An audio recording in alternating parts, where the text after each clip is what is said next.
Once upon a time, there was a drop of water named Higgins. Higgins was no ordinary drop of water. He was a drop with a dream. Higgins lived in a valley where it had not rained in a very long time.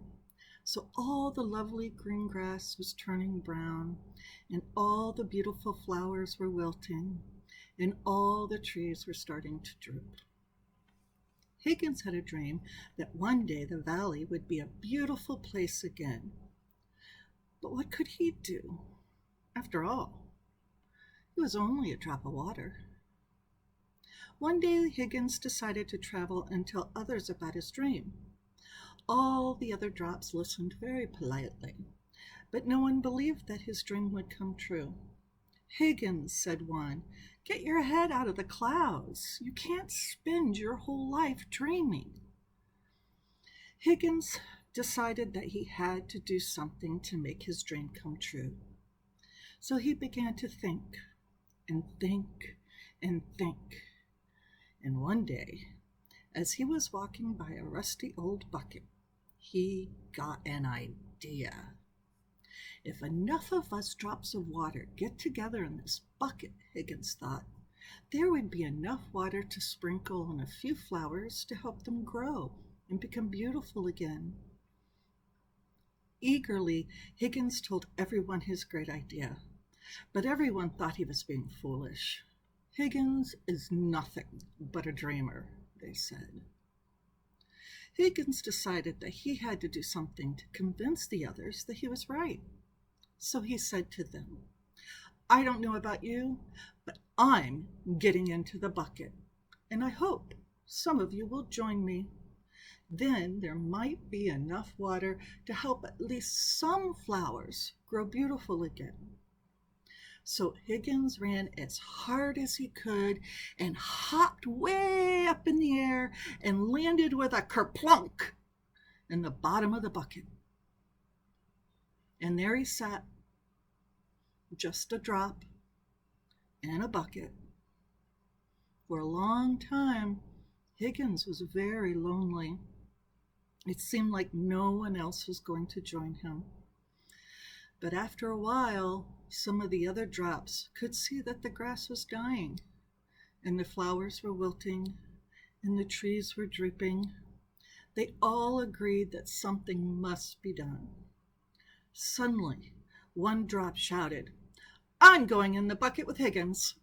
And he leaped through the air and landed kerplunk in the bucket. Then two other drops yelled, "Wait for us!" And they hopped through the air and landed in the bucket. Then 10 drops jumped through the air into the bucket, then 30, then 50, then hundreds of drops came from all around just to hop into the bucket. Soon, the bucket was completely full of water, but there was still more drops that wanted to join. So they found another bucket and hopped in. And before long, there were 2 buckets of water, then 3, then 4, then 10, then hundreds, and then thousands of buckets of water. Along came a powerful breeze that blew over all the buckets, and all the water flowed together to make a mighty stream. Flowers bloomed, and the trees stood tall and straight once more. All of this happened because Higgins had a dream, and his dream came true. Because he knew that although he was just a drop in a bucket, enough drops in the bucket make a bucket full. And when there are enough buckets with the wind behind them, then justice will roll down like waters in righteousness of a mighty stream.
in this cup is from our well at our home, and we are going to pour it into our creek, and we imagine that it will make its way eventually to Lake Erie. Have a good journey, Water, to Lake Erie. Have a good journey to Lake Erie, Water. Oh, sorry. Can you say have a good journey? Have a good journey to Lake Erie, Water.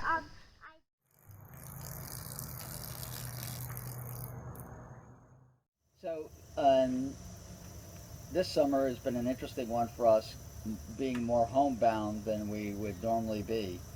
We started some sub-irrigation planters here and a much more extensive garden in the ground. But in order to keep these guys thriving, we had to, of course, attend to them by filling them with water. And so it's managed to do a great job, and we had a great yield out of these planters this year. So, regarding the dreams that we have for East Shore, as much as our garden nourished and nurtured us, we've been nurtured by East Shore and all the friends that we have made, and we greatly appreciate all that's been done to keep us connected during this challenging time. Our dream, our wish for East Shore in the upcoming years, that more people discover Unitarian Universalism and be supported by our values, and particularly find East Shore as a spiritual home. This water represents water from the Gulf of Mexico off Anna Maria Island in Florida, my happy place. Down here, if Max put it down here, this is a plant. This is actually a gardenia plant, one of my most favorite plants and flowers in the world.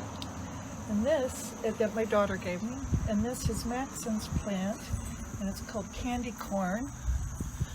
And this water is from our well.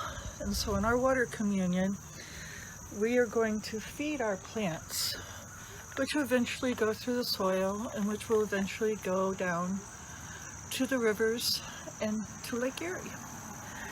And what I really hope is in the next year, even through all of these changes and even more changes to come in our church year especially, that we continue to nurture and to grow and to be beautiful and bloom our favorite flowers. So here we go. Ready? Ready. You can watch.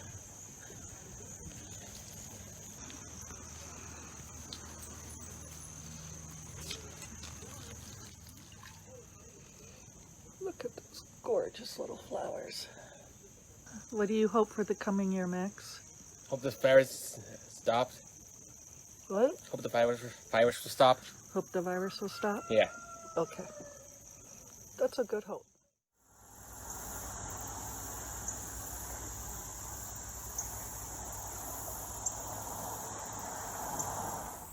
I'm in what has come to be one of my favorite places in the world, Eldon Russell Park in Burton.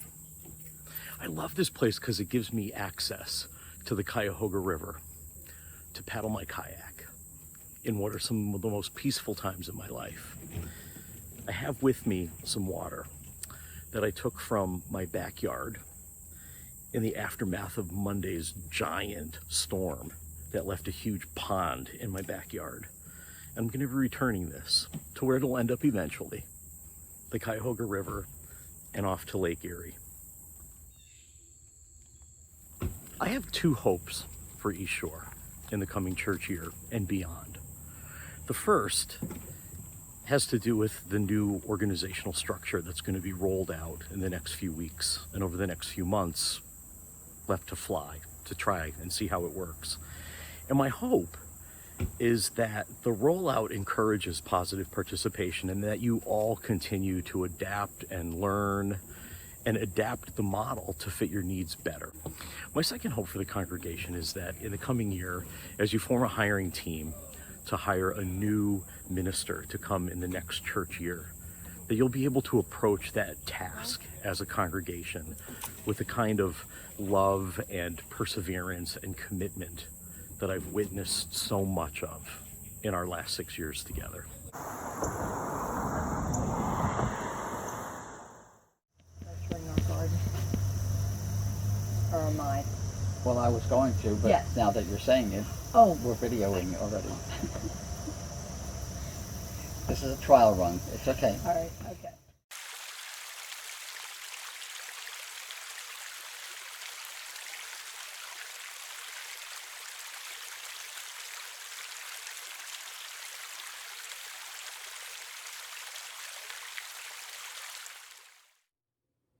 Gather around, children of all ages, as I tell you a little bit about how water moves through the world. Have you ever stepped into soft, wet ground and noticed how water can fill up your footsteps? You can really see it well on the beach, but you can also see it in your own backyard. Just step onto soft soil so that you leave an impression of your shoe and fill it with water. See how the water moves from the higher dirt and over into the lower dirt compacted by your foot, and then how it moves downhill? That's the way water moves through the world, constantly moving down through valleys into streams and rivers and onto larger bodies of water. These larger bodies of water are called watersheds. A watershed is a land area that channels rainfall and snowmelt into creeks, streams, and rivers, and eventually outflow points such as reservoirs, bays, and the ocean. A watershed can be as small as a footprint or as large as the Pacific Ocean. And every bit of land, because it's never perfectly flat, feeds into a watershed somewhere. The United States Geological Survey has this handy map that shows all of the watersheds in North America. If you look closely, you can see Ohio on the map.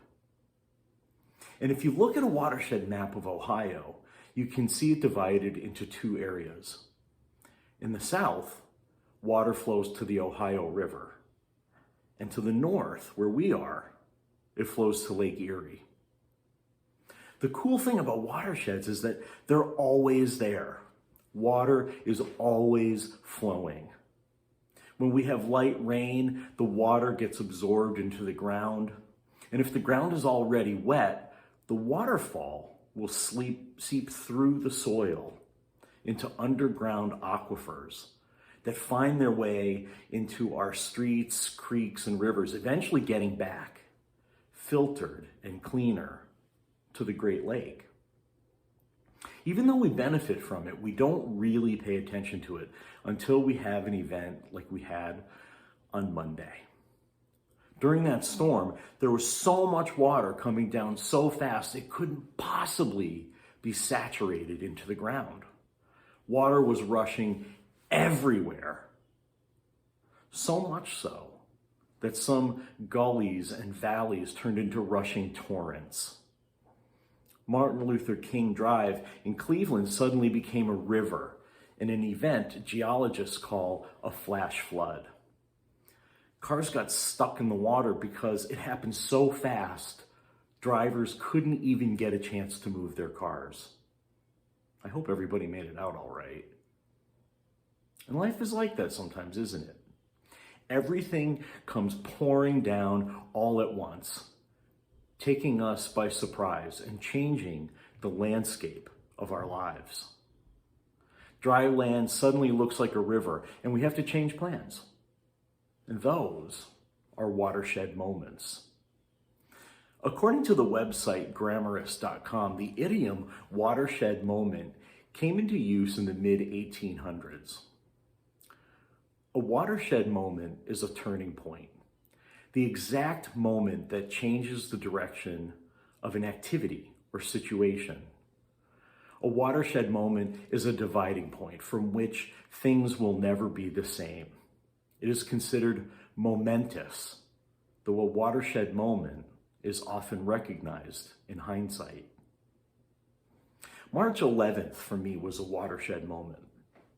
I woke up thinking it would be pretty much like every other March 11th. It was my husband's birthday. We'd celebrated a couple days earlier and planned on each being home after 9 p.m. that night. But that evening, at an event with 3 other congregations in Kirtland, I learned that in 2 days, Governor DeWine would be announcing the closure of schools starting on March 16th in response to the novel coronavirus called COVID-19, and that schools would probably be closed through the end of the school year. The next day, Halcyon and I were trying to figure out how to make worship happen online in order to keep everyone safe. The following week, it was sinking in that churches, schools, theaters, stadiums, restaurants, and even a lot of stores would be closed for a while. Sometimes watershed moments aren't moments so much as they are a few days lived out in surreal slow motion. Over the last few months, the longer we're physically distanced from one another and unable to gather in large groups, the more we're realizing that even when we can gather again, nothing will ever look the same. Too much has changed. We'll always look at those few days in March as a watershed moment. So here we are on the first Sunday after Labor Day, the Sunday we call homecoming. When kids are back in classes, the minister and most other folks are home from summer vacations, and we're ready to get back to the regular work of the church with our meetings, planning sessions, and special events. But this isn't an ordinary church year. We're having to rethink what the church year looks like. We are having to rethink how we learn and worship together and decide what kinds of gatherings we can have in person.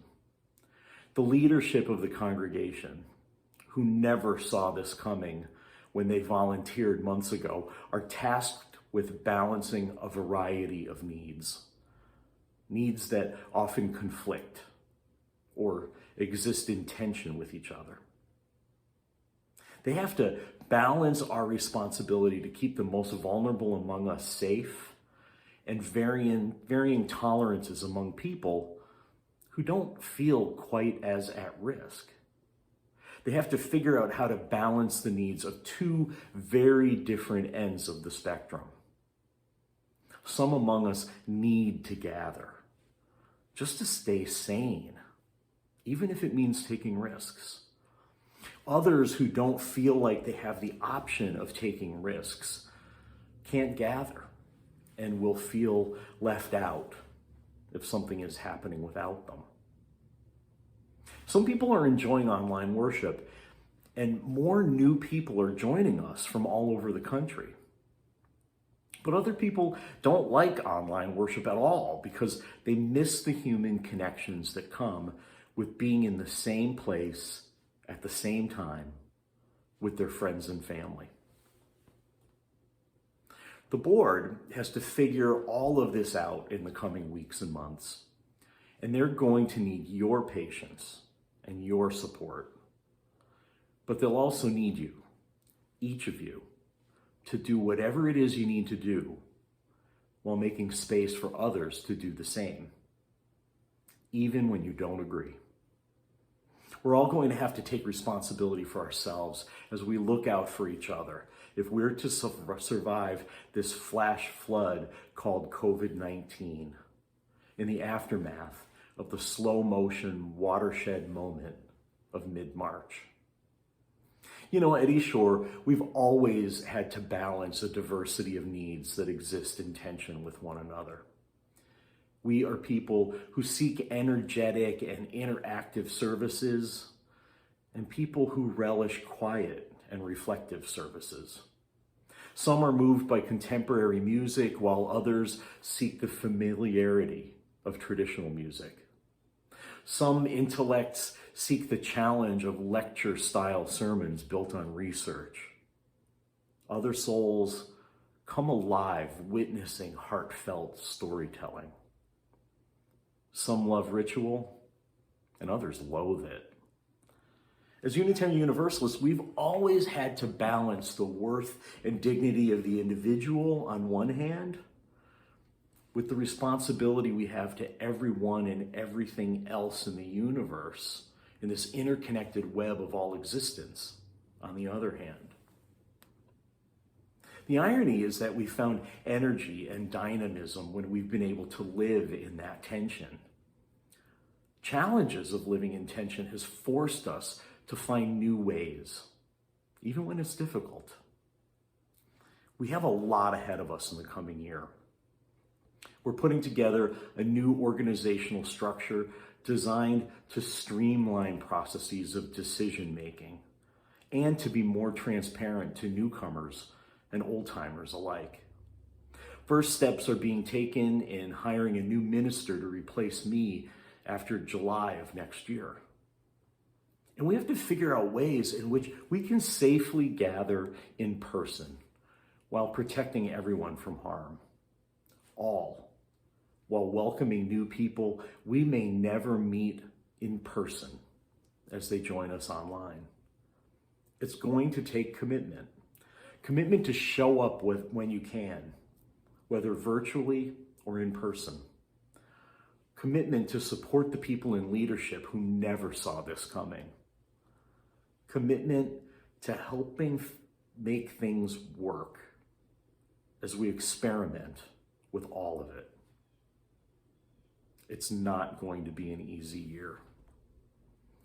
But know this: your leadership is committed to meeting a variety of needs while taking seriously its responsibilities to the health, safety, and spiritual development of everyone in this congregation. Good thing we commit ourselves every week, not to think alike, but to journey together.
Remember the olden days?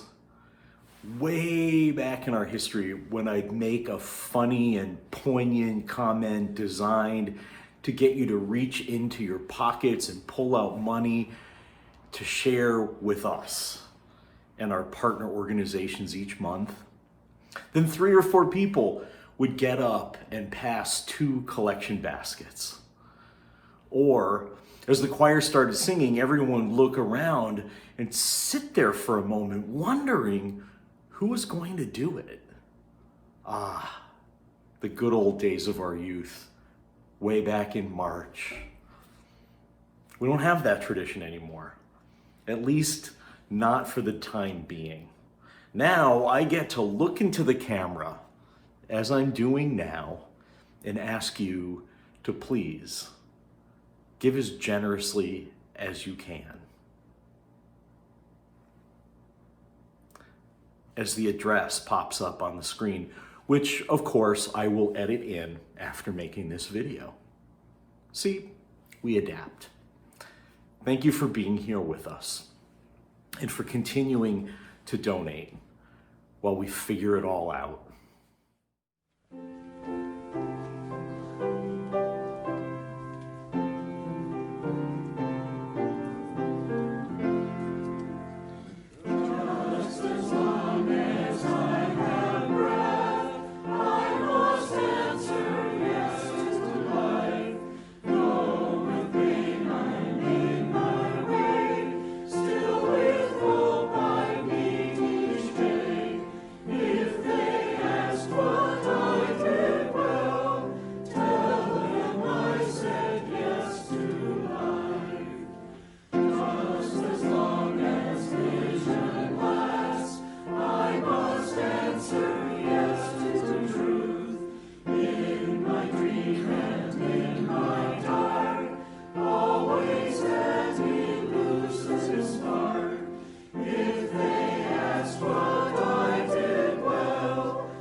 It's been a while since I've shared the words of my favorite theologian in worship.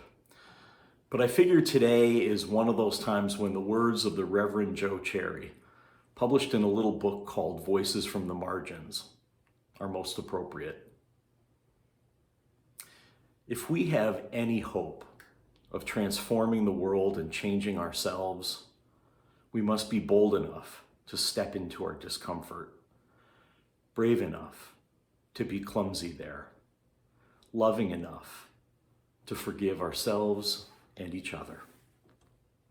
May we, as a people of faith, be granted the strength to be so bold, so brave, and so loving. We join hands in Unitarian Universalist Fellowship, pledging ourselves to an individual religious freedom which transcends all creeds, not to think alike, to journey together.